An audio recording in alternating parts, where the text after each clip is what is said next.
Nah, bagaimana nih perasaan ibu dalam menanggapi? Gitu, biasanya kan kalau cewek tuh, aduh gimana ini, gimana gitu kan, berantakan gitu loh. Ibu, kaulah wanita yang mulia, derajatmu 3 tingkat dibanding ayah.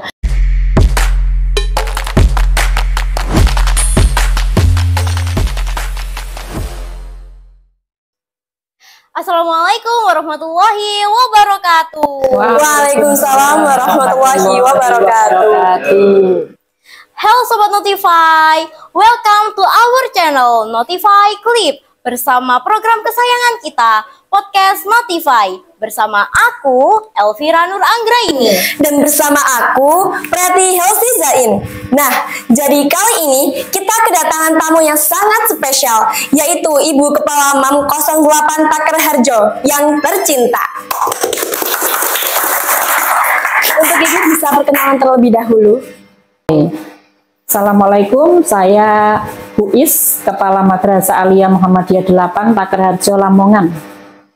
Nah, jadi Bu ini kan itu ya sudah menjabat sebagai kepala madrasah tuh lama banget ya Bu. Gimana setelah sekian lamanya terus melihat sekarang MAM 8 itu sudah punya channel, sudah punya program podcast juga, itu seperti apa Bu perasaannya? Bagi Ibu ini perasaan yang sangat membahagiakan, juga bukan untuk Ibu sendiri tapi untuk Madrasah Aliyah Muhammadiyah 8 karena program yang dirintis oleh IPM periode yang baru ini penuh kreativitas gitu. Jadi itu merupakan kebanggaan tersendiri dan Ibu juga hari ini mengucapkan selamat untuk Mbak Helsi yang kemarin mendapatkan juara 1 dalam perseni tingkat Madrasah Aliyah Lomba Pidato Bahasa Arab. Kemudian Mbak Vira juga, selamat untuk Mbak Vira, kemarin telah meraih juara harapan 3 dalam Lomba Pidato Bahasa Inggris Madrasah Aliyah tingkat Kabupaten Lamongan. Itu kan juga karena doa dan dukungan dari Ibu dan juga guru-guru yang lain ya.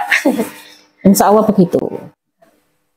Oke, jadi kira-kira kita di episode kali ini tuh bahas apa sih? Bahas apa ya, Hel?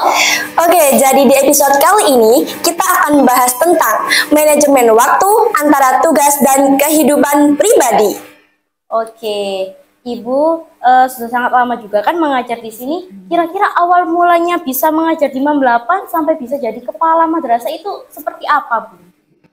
Jadi mengajar di Madrasah Aliyah Muhammadiyah 8, memang Ibu ini secara kualifikasi akademik bukan backgroundnya sarjana pendidikan, namun karena punya rasa ingin mengamalkan ilmu mengamalkan ilmu di dunia pendidikan, akhirnya terpanggil untuk mengajar di Madrasah Aliyah Muhammadiyah 8. Jadi yang pertama, motivasinya itu memang sederhana saja, ingin mengamalkan ilmu, menyampaikan ilmu, dan mengantarkan generasi penerus atau generasi penerus menjadi berkarakter. Jadi menyampaikan ilmu dan mengantarkan siswa berkarakter itu memang dua tujuan yang tidak bisa dipisahkan. Makanya tiap Ibu mengajar itu tidak hanya menyampaikan materi, tetapi harus menyelipkan pesan-pesan moral gitu. Terus kira-kira dulu itu ambil jurusan apa, Bu? Jurusan ekonomi kependudukan. Itu jadi sekarang juga ngajarnya ekonomi. Ngajarnya ekonomi.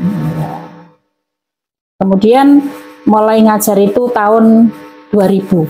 Tahun 2000 ngajar dengan motivasi tadi, ingin menyampaikan ilmu, ingin bergelut di dunia pendidikan. Itu mulai jadi tahun 2000 sampai 2017.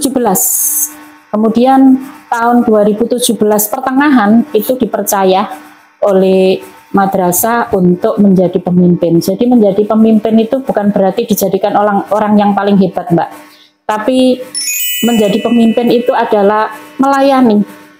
Jadi melayani itu jangan diartikan bahwa melayani itu sesuatu yang lemah, tapi justru sebaliknya.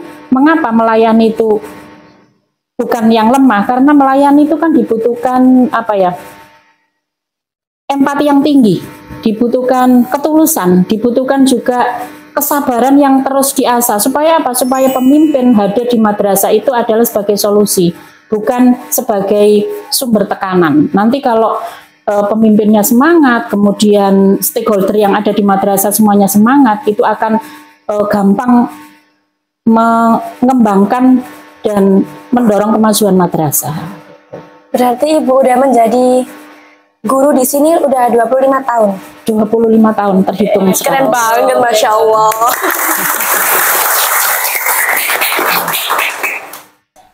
Nah, bagaimana nih perasaan Ibu dalam menanggapi murid-murid yang katanya berbeda-beda? Ada yang gini, ada yang gitu. Nah, gimana nih perasaan? Perasaannya? Ya, tetap dihadapi, cari solusi, didekati, karena memang karakter atau latar belakang itu kan berbeda-beda, Mbak. Nah, kadang-kadang itu merupakan apa ya? Ujian kesabaran guru. Ujian kesabaran guru karena apa? Karena siswa itu ada yang menonjol negatif, ada yang menonjol positif. Ketika siswa itu menonjol positif, maka itu gampang ulang-ulangannya istilahnya gampang. Tetapi ketika siswa itu menonjolnya negatif, itu merupakan ujian kesabaran bagi gurunya. Bahkan justru siswa yang kadang menguji gurunya bisa jadi suatu saat nanti itulah siswa yang akan menarik tangannya guru menuju surga. Gitu. Amin. Nah, jadi gini Bu, kan Ibu kan udah menjadi kepala madrasah juga menjadi ibu rumah tangga. Apa sih strategi yang Bu Is gunakan untuk mengelola waktu dengan efektif dan bagaimana cara jenengan memprioritaskan tugas-tugas yang penting itu? Yang pertama itu tentu membuat skala prioritas. Mana kegiatan atau apa ya, pekerjaan yang harus diselesaikan terlebih dahulu.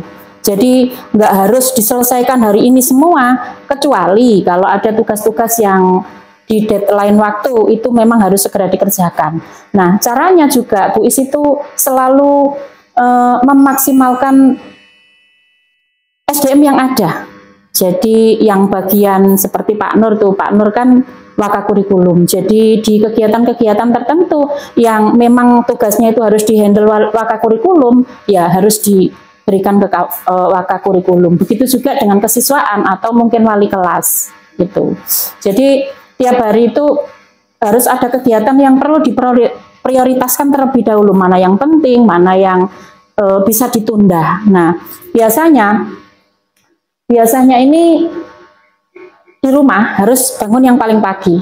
Bangun paling pagi, kalau nanti urutannya berarti mengerjakan pekerjaan rumah dulu. Kalau pekerjaan rumah sudah beres, baru berangkat ke sekolah dan fokus untuk mengerjakan kegiatan yang ada di madrasah. Jadi seperti itu, Mbak. Oke, terus itu bukan dalam mengerjakan tugas-tugas kan pasti ada aja hal-hal yang nggak terduga gitu kan Bu. Misalnya ada rapat mendadak, tugas mendadak. Nah, gimana itu caranya Bu Is mengelola waktunya dan menghadapi situasi tersebut? Iya, memang dinamika di madrasah itu kan dinamis, Mbak. Jadi kadang kegiatan itu sudah kita rencanakan besok harus selesai, ternyata tiba-tiba ada kegiatan lain yang harus dikerjakan juga. Nah, kalau seperti itu harus didelegasikan, timnya tadi didelegasikan. Contohnya nih kemarin Mbak Elsie ketika mau perseni, kan dari awal sudah didaftarkan ofisialnya untuk pembina atau pendamping seni itu kan Pak Konawi.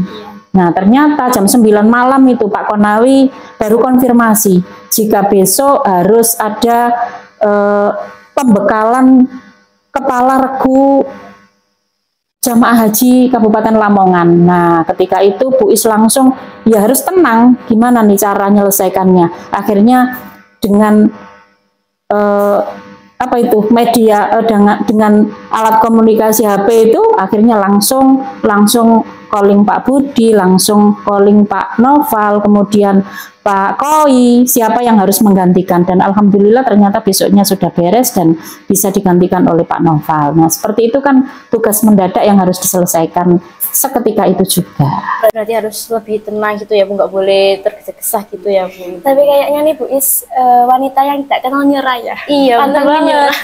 Bisa tenang gitu. Biasanya kan kalau cewek tuh, aduh gimana ini, gimana gitu kan, berantakan gitu loh pikirannya. Mungkin kelihatannya saja Mbak, tapi tetap kalau situasi seperti itu dihadapi dengan tenang, insya Allah hasilnya juga akan maksimal. Nah, kemudian apa yang Bu Is lakukan untuk menghindari kelelahan dan menjaga energi dalam pekerjaan dan kehidupan pribadi? Karena tampaknya tuh Bu Is, apa ya, dalam bahasa Jawanya tuh gak dolok-dolok gitu Bu. Ya selalu ada aja kegiatannya itu. Untuk mengatasi kelelahan, tentu istirahat yang cukup. Kemudian tidak menuntut semuanya harus dikerjakan sendiri dan harus selesai waktu itu juga. Bisa jadi kita itu harus agak cuek lah di rumah harus cuek. Misalnya ada pekerjaan atau ada sesuatu hal yang masih berantakan lah misalnya, itu harus agak cuek. Karena Bu Is ini ketika di rumah itu hadir bukan hanya raganya, tapi hadir dengan hati gitu. Dengan hati akhirnya kalau ada sesuatu yang masih agak berantakan itu bisa dinikmati. Jadi intinya bagaimana bisa mengelola waktu yang sedikit itu menjadi bermakna. Karena bisa jadi orang yang punya waktu luang, waktu besar, kalau tidak dikelola secara terarah, itu hasilnya justru tidak maksimal. Tetapi kalau punya waktu sedikit dan dikelola dengan efektif, insya Allah hasilnya akan jauh lebih besar. Gitu. Nah terus itu Bu, pesannya Bu Is buat wanita di luar sana yang pengen berkarir, pengen sukses, tetapi juga seimbang dengan kehidupan pribadinya, itu gimana Bu? Tips maksudnya? Ya, tipsnya, sarannya. Oh, saran ya. Kalau tipsnya sih mungkin pertanyaan tipsnya itu minta tips dari Bu Is ini kurang cocok. Kenapa? Karena Bu Is ini merasa belum jadi wanita karir yang sukses. Jadi kalau sebagai ibu rumah tangga dan kepala madrasahnya ini hanya tugas tambahan, jadi nggak bisa memberikan tips. Tapi kalau saran saja boleh lah. Kalau saran saja boleh. Jadi buat perempuan yang ingin berkarir sukses gitu, tapi bisa menyeimbangkan dengan kehidupan pribadinya. Berarti jangan menuntut kesempurnaan itu saja, karena perempuan itu kan ada batas. Jadi kalau ingin sukses berkarir harus tetap tahu diri, harus tetap mengenali dirinya bahwa perempuan itu secara kodrat sebagai seorang ibu gitu. Nah, ibu itu kan sangat mulia, bahkan ibu itu kan kayak di lagunya siapa itu, Nasi Daria itu, yang ibu kaulah wanita yang mulia, derajatmu 3 tingkat dibanding ayah. Ibu kaulah wanita yang mulia, derajatmu 3 tingkat dibanding ayah. Itu menunjukkan bahwa tugas ibu juga mulia. Makanya jika ingin berkarir sukses itu harus tetap membatasi, jangan berharap terlalu sempurna gitu. Jadi supaya kehidupan pribadinya di rumah itu bisa seimbang dengan karirnya gitu. Berarti harus dilakukan sebisanya, semampunya, hasilnya itu bagian kayak bonus gitu aja ya Bu. Oke. Sisanya aja gitu ya teman-teman. Buat teman-teman cewek yang pengen jadi wanita karir, lakukan sebisanya, jangan memaksakan diri. Oke, sekian podcast kita pada episode kali ini. Jangan lupa like, komen, dan subscribe. Tetap stay tune di channel Motivate Clip. Sampai jumpa di episode selanjutnya. Dah.